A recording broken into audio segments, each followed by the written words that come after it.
días, de nuevo con ustedes en nuestro programa Neumo por televisión, continuando con las charlas de Juan Carlos Vázquez sobre función pulmonar.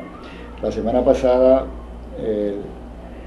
duró 1 hora completo el programa, porque la parte de la semana pasada no podíamos interrumpirla, porque era una secuencia sobre la espirometría, la calidad con que se debe hacer la espirometría, los estándares que se deben cumplir para que una espirometría fuera bien hecha, etcétera. Que los que vieron el programa, yo espero que les haya gustado. En esta semana vamos a hablar de capacidad pulmonar total y sobre todo sobre los métodos que se utilizan para medir esa parte de la función pulmonar. Sobre todo la pletismografía, que como ustedes saben, solamente se está haciendo en la Plaza de la Salud hasta ahora. Y yo espero que con la conferencia que va a dar Juan Carlos Vázquez en esta ocasión, ustedes se den cuenta de la importancia que tiene ese estudio para evaluar acabadamente la función pulmonar de un paciente, que con simple espirometría muchas veces uno resuelve el problema, pero que la pletismografía con la difusión, la capacidad de difusión, es un estudio muy importante, sobre todo en pacientes con enfermedad pulmonar obstructiva crónica o con enfermedad pulmonar intersticial, y también como una parte de la evaluación prequirúrgica. De manera que vamos a dejarlos a ustedes con esta parte del curso de función pulmonar, que es muy importante, que tiene que ver con los volúmenes pulmonares, la capacidad pulmonar total y con la difusión al monóxido de carbono. Vamos a pasar a ver un poco la medición de volúmenes pulmonares. Esta es la parte que creo que ha quedado muy clara. Sé que hay algunas dudas, todavía nos han hecho algunas preguntas. El proceso muy experto de interpretación pues puede variar, como ya vieron, de acuerdo a diferentes escenarios, pero lo recomendable y lo que disminuye la cantidad de errores posibles que podamos cometer es apegarnos a los conceptos muy estrictos, que como decía el doctor Torre, es una minoría del proceso de interpretación. Hay otras cosas que son un poco más complejas, como la evaluación técnica de la prueba. Entonces hemos acordado que cuando interpretamos espirometría nos debemos limitar a definir 3 patrones ventilatorios. El primero de ellos es el patrón obstructivo, que es estándar de oro. El segundo es el normal, por supuesto, y el tercero es el sugestivo o compatible con restricción pulmonar. En el proceso de evaluación funcional, la segunda etapa en algunos pacientes es necesario determinar bajo estándares de oro la presencia de restricción o el patrón mixto, que es una duda frecuente por lo que hemos notado. El patrón mixto y el patrón restrictivo como estándares de oro son patrones dependientes de pruebas de volúmenes pulmonares. Hacerlos fuera de este contexto es un poco más susceptible de que cometamos errores.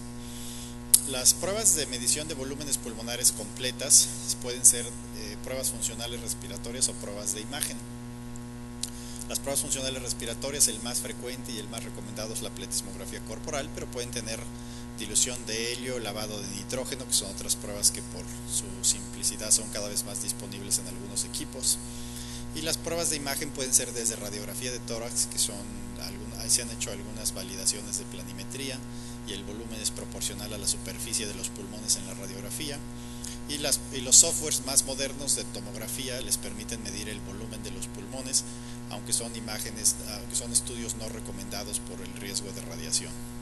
Entonces, cuando decimos pruebas de función respiratoria nos referimos a volúmenes respiratorios, es decir, aéreos o de gases, y cuando decimos pruebas volumétricas de imagen estamos hablando del volumen completo de los pulmones, particularmente el tomográfico, que tiene que ver con aire y con tejidos y sangre.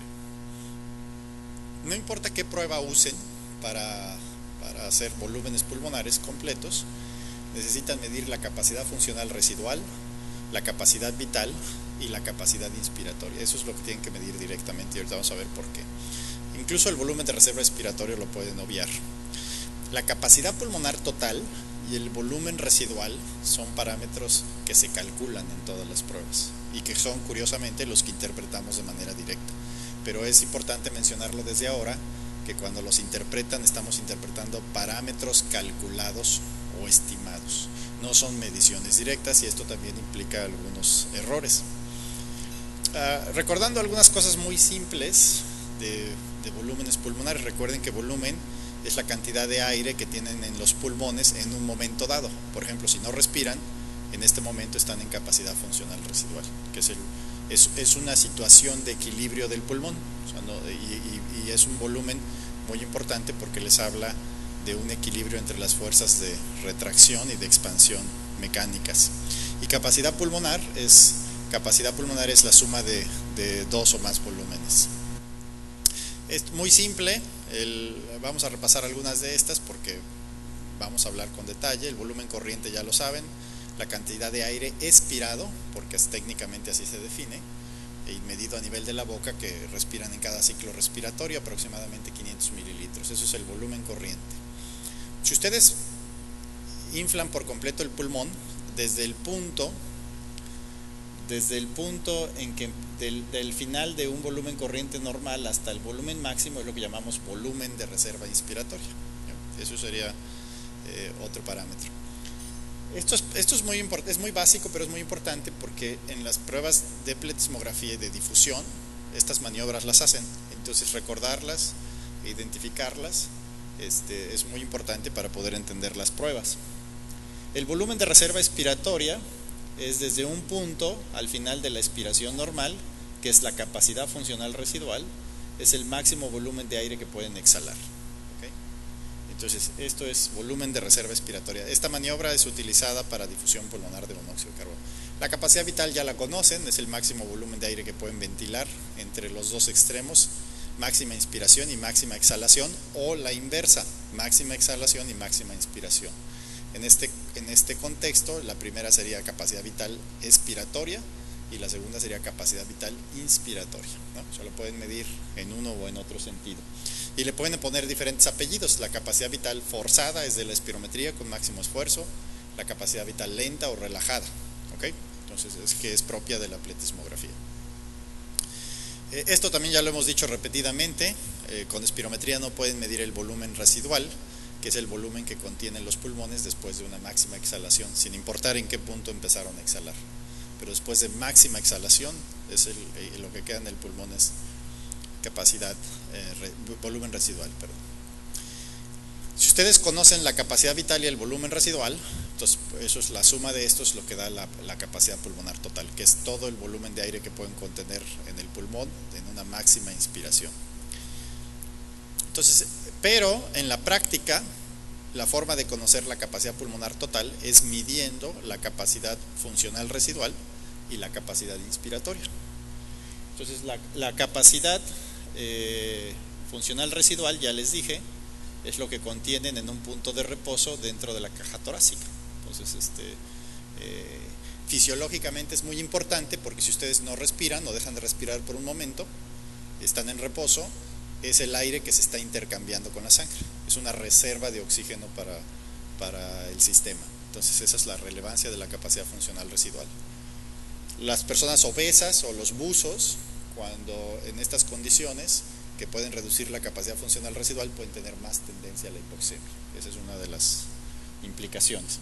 Y la capacidad inspiratoria es del punto de capacidad funcional residual, todo el aire que podrían inspirar.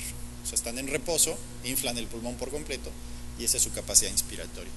La capacidad inspiratoria es relevante porque esa es su reserva ventilatoria. Si ustedes hacen ejercicio en diferentes niveles, la ventilación minuto les va a incrementar a expensas de dos cosas: la frecuencia respiratoria y la capacidad inspiratoria o el volumen corriente, ¿no? O sea, ustedes van a respirar más aire, más veces y por lo tanto aumentan la ventilación. Entonces, esa es la relevancia de la capacidad inspiratoria. Solo que la frecuencia es poco efectiva porque si ustedes aumentan la frecuencia respiratoria mucho, también aumentan la ventilación de espacio muerto, porque recuerden que de cada respiración 150 mililitros son espacio muerto anatómico. ¿Okay? Entonces, aumentar el volumen corriente a expensas de la capacidad inspiratoria les hace muy eficiente la ventilación. ¿Okay? Entonces, esa es la relevancia. Entonces estos son todos los componentes, son bastante simples, estoy seguro que la mayoría de ustedes los conocen muy bien, solo es un recordatorio. Y vamos a empezar por la forma más simple de medir alguno de ellos. La forma más simple es la espirometría. La espirometría les permite medir la capacidad vital, la capacidad inspiratoria y el volumen de reserva expiratorio. Entonces, esto es lo que llamamos espirometría lenta, pero en la práctica se hace pocas veces.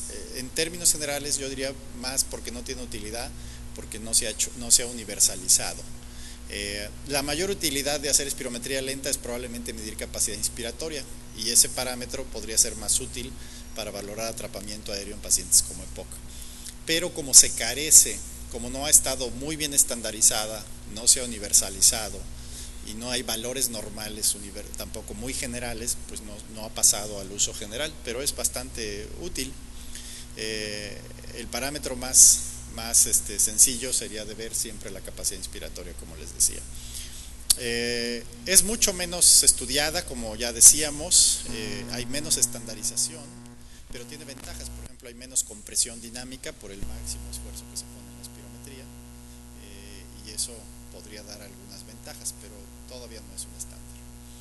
La capacidad inspiratoria ha sido un parámetro que se ha usado mucho cuando ven, por ejemplo, la respuesta a algunos broncodilatadores de larga duración, como el tiotropio. Se ha usado mucho la capacidad inspiratoria como un mejor marcador que el FEV1, y puede ser significativo, pero en la parte clínica no ha emigrado de esta parte de investigación a la parte clínica. Y el índice capacidad inspiratoria sobre la capacidad pulmonar total es el índice más validado de atrapamiento aéreo. En el estudio de Harvard, de Bode, por cierto, que migró a Bode posteriormente, se demostró que aquellos pacientes que tenían un índice menor del 25% tenían mayor probabilidad de morbimortalidad en EPOC. Pero es un parámetro, otra vez, que en condiciones clínicas se usa poco. Este es un trazo esquemático de una espirometría lenta. La condición para que sea buena la maniobra es que el punto de FRC, o de capacidad funcional residual, que es la línea punteada inferior, sea estable, que no lo estén moviendo hacia arriba o hacia abajo. Desde este punto inhalan, y aquí es donde se mide la capacidad inspiratoria, y luego exhalan y hacen la maniobra de volumen de capacidad vital. Entonces, en esta maniobra pueden medir capacidad inspiratoria, capacidad vital, y de este punto de volumen de capacidad funcional residual, la máxima exhalación, pues pueden medir el volumen de reserva expiratoria. Entonces, la espirometría, el espirómetro por sí mismo les puede medir algunos de estos parámetros. Pero la prueba, digamos, reina de los volúmenes pulmonares por varias razones. Una de ellas es probablemente la más reproducible, aunque hay muy pocos estudios de calidad. Nosotros tenemos alguno que debe estar publicado pronto, en que podrán ver que, a pesar de que es una prueba con mucha complejidad técnica, puede ser también extraordinariamente confiable. Segundo, es la más rápida. Entonces, una pletismografía se hace mucho más rápido que otras pruebas de función respiratoria de volúmenes. Las indicaciones, esto es tal cual lo presentan los estándares. Las indicaciones de la pletismografía o de las pruebas de volumen es hacer un diagnóstico fisiológico preciso. Entonces, como ven aquí, es una prueba cuya utilidad es menos universal que la espirometría. Entonces, ustedes lo que quieren conocer en un paciente, cómo anda cada volumen y capacidad. Y eso fisiológicamente es muy importante.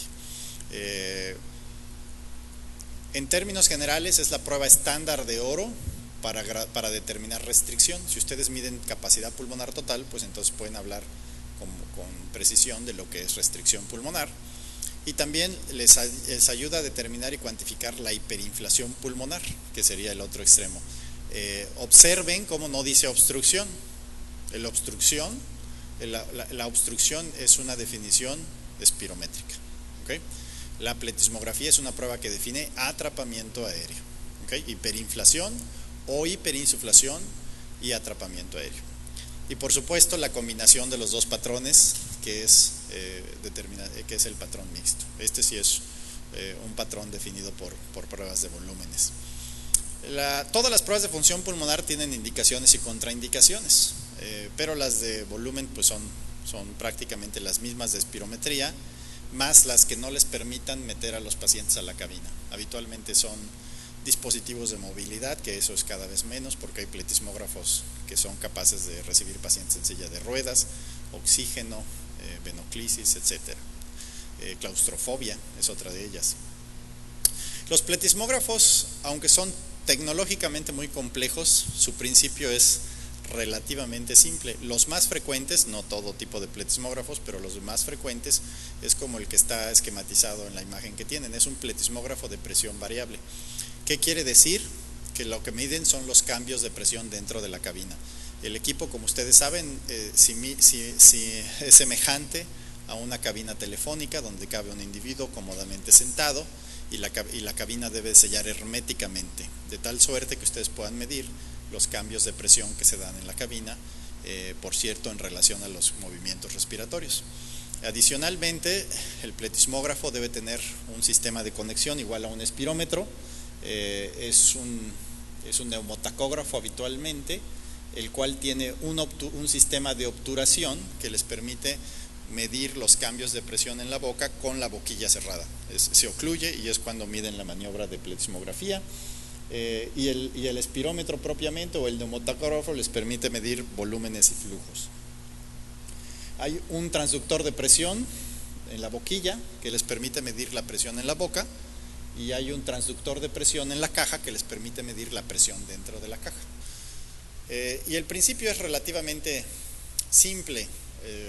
La parte muy interesante es cómo concebir todo esto.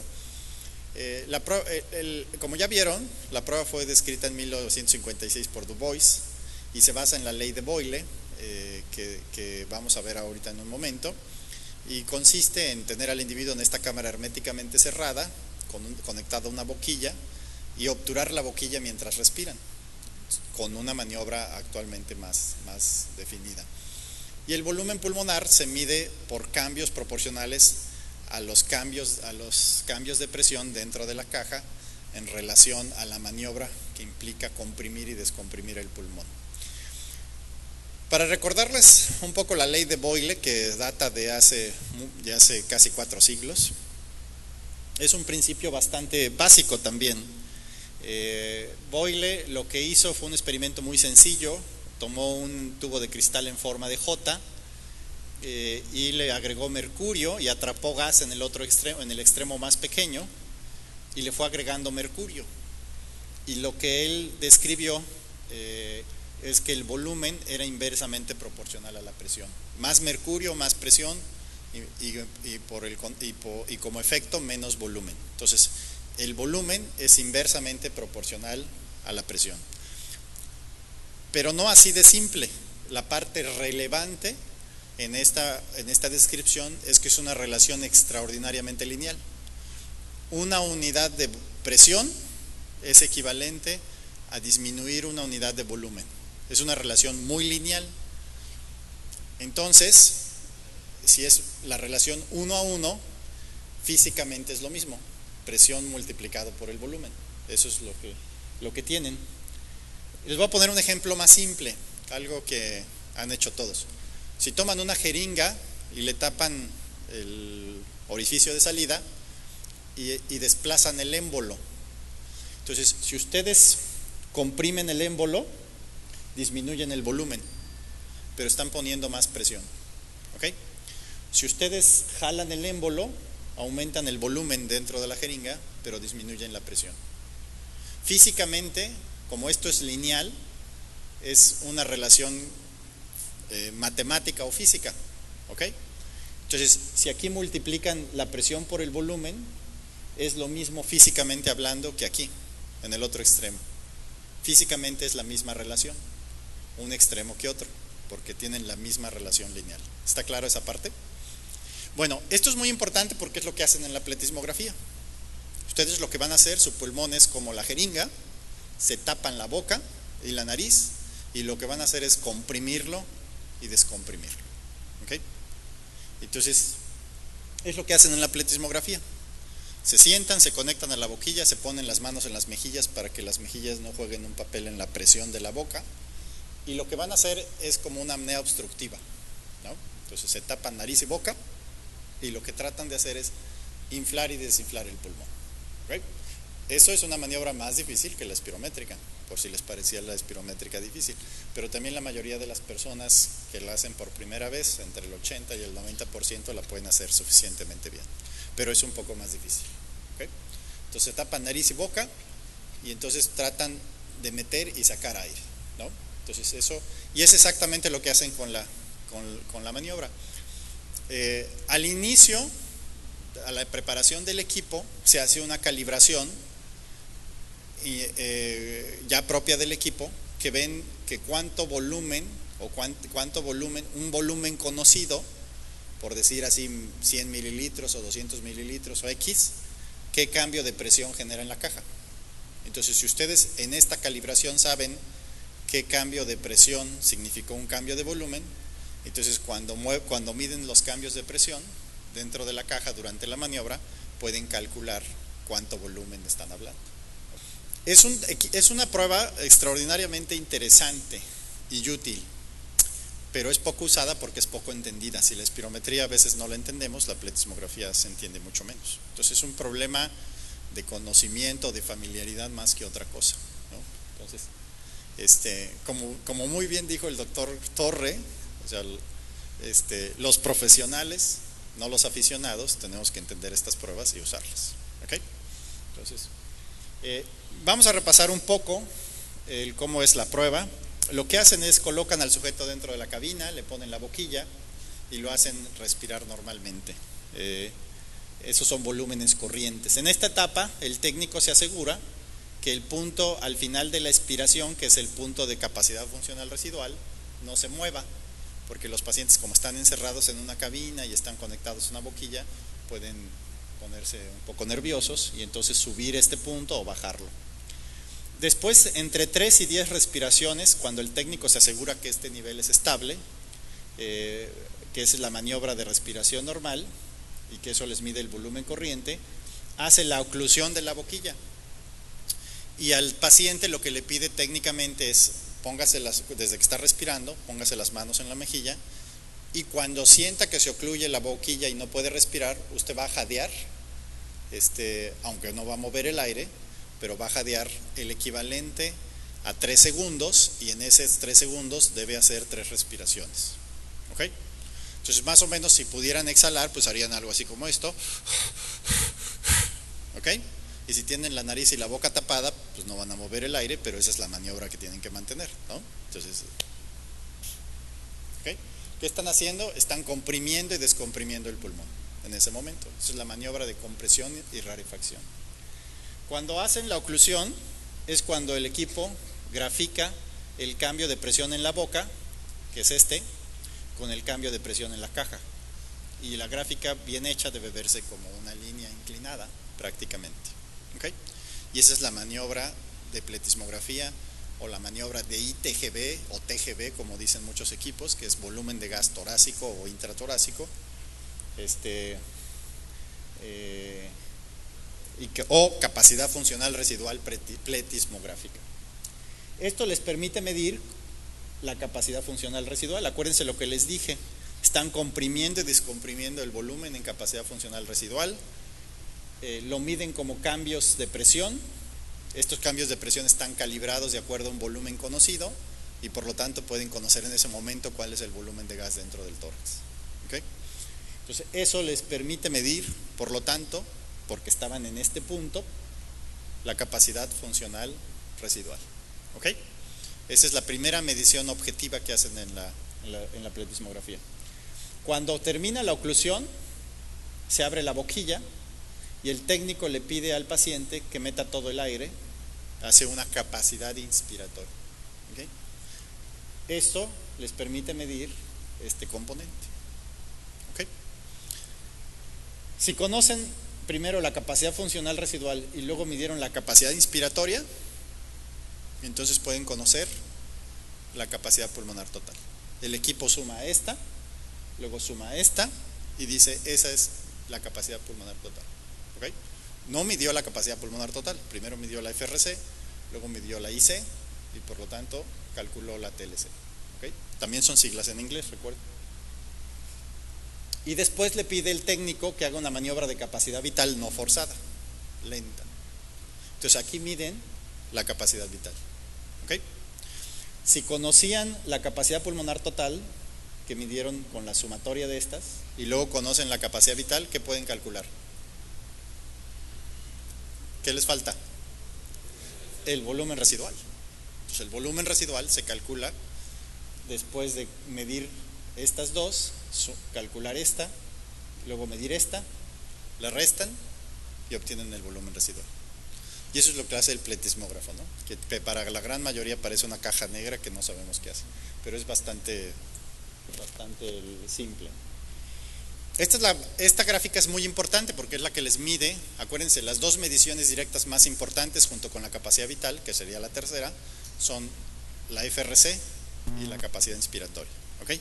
Esta maniobra les mide la FRC, por lo tanto es muy importante. Un paciente que hace bien la maniobra, los esfuerzos de jadeo que yo les expliqué, que no son ni muy rápidos ni muy lentos, y eso tiene que ver con exactitud, con requerimientos para exactitud de la medición.